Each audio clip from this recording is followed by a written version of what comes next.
Mimi naitwa Tilas Kamau Githinji. Mimi ni dereva wa Climax Coaches Bus. Nimefanyia Climax Coaches miaka 8.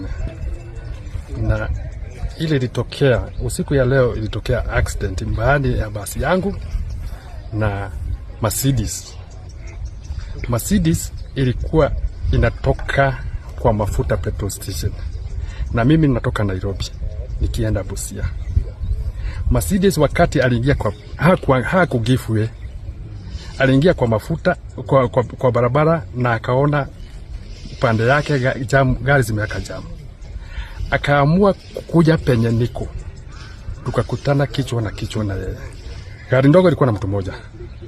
Gari yangu ilikuwa na abiria 65. Wakati nilijaribu kuokoa, nikasikia gari yangu inaenda chini. Sasa mimi nikanyaga, akakuja kama ameniingia. Baadaye ndio askari walipokuja ndio nikasikia ni mheshimiwa Cyrus Jirongo. Pole.